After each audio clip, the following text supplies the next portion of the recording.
ગુજરાતમાં વરસાદને લઈને ફરી એકવાર મોટી આગાહી સામે આવી છે। છેલ્લા કેટલાક દિવસોથી રાજ્યના અનેક વિસ્તારોમાં વરસાદની ગતિ ધીમી પડી છે।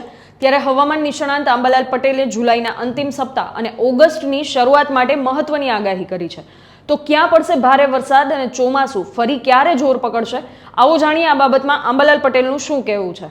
હમણાં દેશના ઘણા ભાગોમાં વરસાદ નથી અને મોઇસ્ચર ન હોવાના કારણે દક્ષિણ પશ્ચિમના પવનો જે છે એ લગભગ ફૂંકાઈ રહ્યા છે। પરંતુ એક ટાઇફૂન જે છે પેસિફિક મહાસાગરમાં બનેલું ટાઇફૂન મજબૂત ટાઇફૂન છે, પ્રચંડ વાવાઝોડું આપણી ભાષામાં ત્યાંમાં પ્રચંડ ટાઇફૂન તેનો લગભગ દક્ષિણ ચીન તરફ જતાં નબળું પડવાની શક્યતા રહેશે। એટલે તારીખ 11-12માં એ ટાઇફૂન નબળું પડી શકવાની શક્યતા રહેતા ઘણી વખત ટાઇફૂનના અવશેષો બંગાળ ઉપસાગરમાં આવે તો બંગાળ ઉપસાગર સક્રિય પણ થતો હોય છે। એટલે એ ટાઇફૂન નબળું પડતાં તારીખ 13-14માં બંગાળ ઉપસાગર સક્રિય થવાની શક્યતા રહે છે અને બંગાળ ઉપસાગરની શાખા સક્રિય થતાં વરસાદ આવવાની શક્યતા છે। પરંતુ તે વરસાદ ખાસ કરીને પૂર્વ ભારતના ભાગોમાં આવવાની શક્યતા રહે છે અને ત્યાંમાંથી છૂટા પડેલા વાદળો લગભગ ગુજરાતમાં આવતા વરસાદ થવાની શક્યતા રહે છે। જ્યારે આસામ તરફ વરસાદ હોય ત્યારે તેને ઉલટી સ્થિતિ સિંધ ભોગવે છે। ઘણા ખાસિયતવાળા સમાન ખાસિયતવાળા ભાગો છે, ઘણા અસમાન ખાસિયતવાળા ભાગો છે। એટલે જ્યારે આસામમાં વરસાદ પૂર્વ ભારતમાં વરસાદ ઓછો થઈ જાય આસામ વગેરે, ત્યારે પશ્ચિમ ભારતમાં વરસાદ થઈ જવાની શક્યતા રહે છે। એટલે લગભગ વરસાદનું રાઉન્ડ હમણાં લોકલ સિસ્ટમના કારણે તારીખ 13થી 16માં જુલાઈમાં થવાની શક્યતા રહે છે। જેમાં કેટલાક ભાગમાં દ્વારકાના ભાગો, પોરબંદરના ભાગો અને જામનગરના ભાગોમાં પણ છૂટાછવાયા ભાગોમાં વરસાદ થવાની શક્યતા રહે છે। એટલે કહેવાનો તાત્પર્ય એ છે કે આગામી 3 દિવસ પછી લોકલ સિસ્ટમો સક્રિય થવાની શક્યતા રહે છે। આ ઉપરાંત તારીખ 22ની આસપાસ પણ ગુજરાતના ભાગોમાં કેટલાક ભાગોમાં ભારે વરસાદ થવાની શક્યતા રહે છે। તારીખ 27થી તારીખ 24, 25, 26માં મુંબઈ મહારાષ્ટ્રના ભાગોમાં વરસાદ થવાની શક્યતા છે। આ અરસામાં દક્ષિણ ગુજરાતના ભાગોમાં વરસાદ થાય, ક્યાંક ભારે વરસાદ થઈ શકે। પરંતુ તારીખ 27થી 30માં ચોમાસું વધુ સક્રિય થવાની શક્યતા રહે છે, જેના કારણે દક્ષિણ ગુજરાતના ભાગો, દક્ષિણ સૌરાષ્ટ્રના ભાગો, સૌરાષ્ટ્રના અન્ય ભાગો, દ્વારકાના ભાગો, પોરબંદરના ભાગો, જામનગરના ભાગોમાં વરસાદ થવાની શક્યતા રહે અને ઉત્તર ગુજરાતના ભાગોમાં પણ લગભગ મહીસાગરના ભાગો, વડોદરાના ભાગો, પંચમહાલના ભાગો, ઉત્તર ગુજરાતના ભાગો, સાબરકાંઠાના ભાગો, અરવલ્લીના ભાગો અને પૂર્વ ગુજરાતના કેટલાક ભાગમાં વરસાદ થવાની શક્યતા રહે। આ વરસાદ સારો થવાની શક્યતા રહે।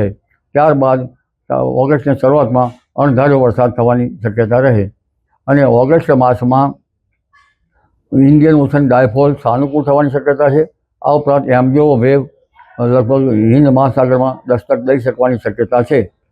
જો આ બંને શક્યતા હોય તો અલનીનોની શક્યતા હોવા છતાં પણ ઓગસ્ટમાં સારો વરસાદ થવાની શક્યતા રહેશે। ઘણીવાર ઓગસ્ટમાં ભારેથી અતિભારે વરસાદ પણ થયેલા છે। તારીખ 9 ઓગસ્ટ બાદ પણ મોટા ફોરાનો વરસાદ થવાની શક્યતા રહેશે। તારીખ 3 ઓગસ્ટ બાદ લગભગ આશ્લેષા નક્ષત્ર રહે છે ત્યાં સુધીનું પાણી કૃષિ પાકો માટે સારું ગણાતું નથી। એટલે વરાપ થયે કુશળ ભાઈઓએ ખેતી કાર્યો કરવા સારા રહે। જી તો આમ રાજ્યમાં 9 જુલાઈથી ચોમાસું થોડું નબળું પડ્યું છે।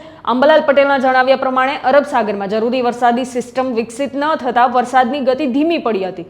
જોકે હવે 13 અને 14 જુલાઈ દરમિયાન બંગાળની ખાડીમાં નવી સિસ્ટમ સક્રિય થવાની શક્યતા છે, જેના કારણે 13થી 16 જુલાઈ દરમિયાન રાજ્યના અનેક વિસ્તારોમાં વરસાદી માહોલ જામશે। દક્ષિણ ગુજરાતના આહવા, ડાંગ, વલસાડ, નવસારી સહિતના વિસ્તારોમાં ભારે વરસાદની શક્યતા વ્યક્ત કરવામાં આવી છે, જ્યારે રથયાત્રાના દિવસે પણ રાજ્યના કેટલાક ભાગોમાં છૂટાછવાયા વરસાદી ઝાપટા પડી શકે છે। આગામી 22 જુલાઈની આસપાસ દક્ષિણ ગુજરાતમાં ફરી એકવાર ભારે વરસાદનો રાઉન્ડ આવી શકે છે। ત્યારબાદ 25 અને 26 જુલાઈ દરમિયાન મુંબઈ અને મહારાષ્ટ્રમાં ભારે વરસાદની શક્યતા છે, જેની અસર ગુજરાતના કેટલાક વિસ્તારોમાં પણ જોવા મળી શકે છે।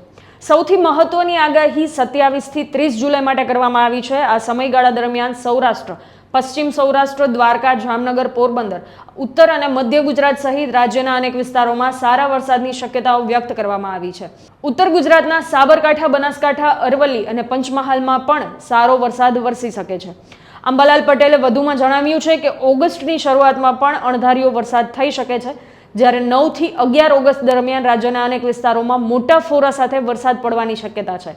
હિન્દ મહાસાગરમાં સર્જાઈ રહેલી એમજેઓની સ્થિતિ ઓગસ્ટમાં ચોમાસાને વધુ સક્રિય બનાવી શકે છે. તો આમ જોવા જઈએ તો જો અંબાલાલ પટેલની આગાહી સાચી પડે તો જુલાઈના મધ્યથી લઈ અને ઓગસ્ટ સુધી ગુજરાતમાં વરસાદના અનેક નવા રાઉન્ડ જોવા મળી શકે છે. જો કે હવામાનમાં સતત ફેરફાર થતો હોવાથી સત્તાવાર હવામાન વિભાગની આગાહી પર પણ નજર રાખવી જરૂરી છે. અને આવી જ વેધર અપડેટ્સ માટે જોડાયેલા રહો સ્વરાજ સાથે. ખેડૂત ભાઈઓ છે ખેતરમાં ડ્રોન ઉડાવતા હોય છે ત્યારે આપણે એક પ્રશ્ન સતાવતો હોય છે કે જે આપણે અત્યાર સુધી જીપીએસ ટેકનોલોજી વાળા ડ્રોન વાપર્યા છે, જેથી કરીને મોબાઈલ ટાવર છે અથવા તો હાઈ ટેન્શન લાઈન પસાર થતી હોય, કોઈ વૃક્ષો હોય, ત્યારે જે જીપીએસ ટેકનોલોજી વાળા ડ્રોન છે એમાં ટકરાય અને ટ્રેસ થાય છે. પણ એગ્રીઓન લાવ્યું છે જીએનએસએસ ટેકનોલોજી ડ્રોન, જેથી કરીને એ ડ્રોન છે એ કોઈ જગ્યાએ ટકરાય નહીં, પોતાની રીતે જ ડિસિઝન લે છે અને મૂવ થઈ જાય છે. જેથી કરીને જીએનએસએસ ટેકનોલોજી ડ્રોન છે એ વાપરવાનો આગ્રહ રાખો.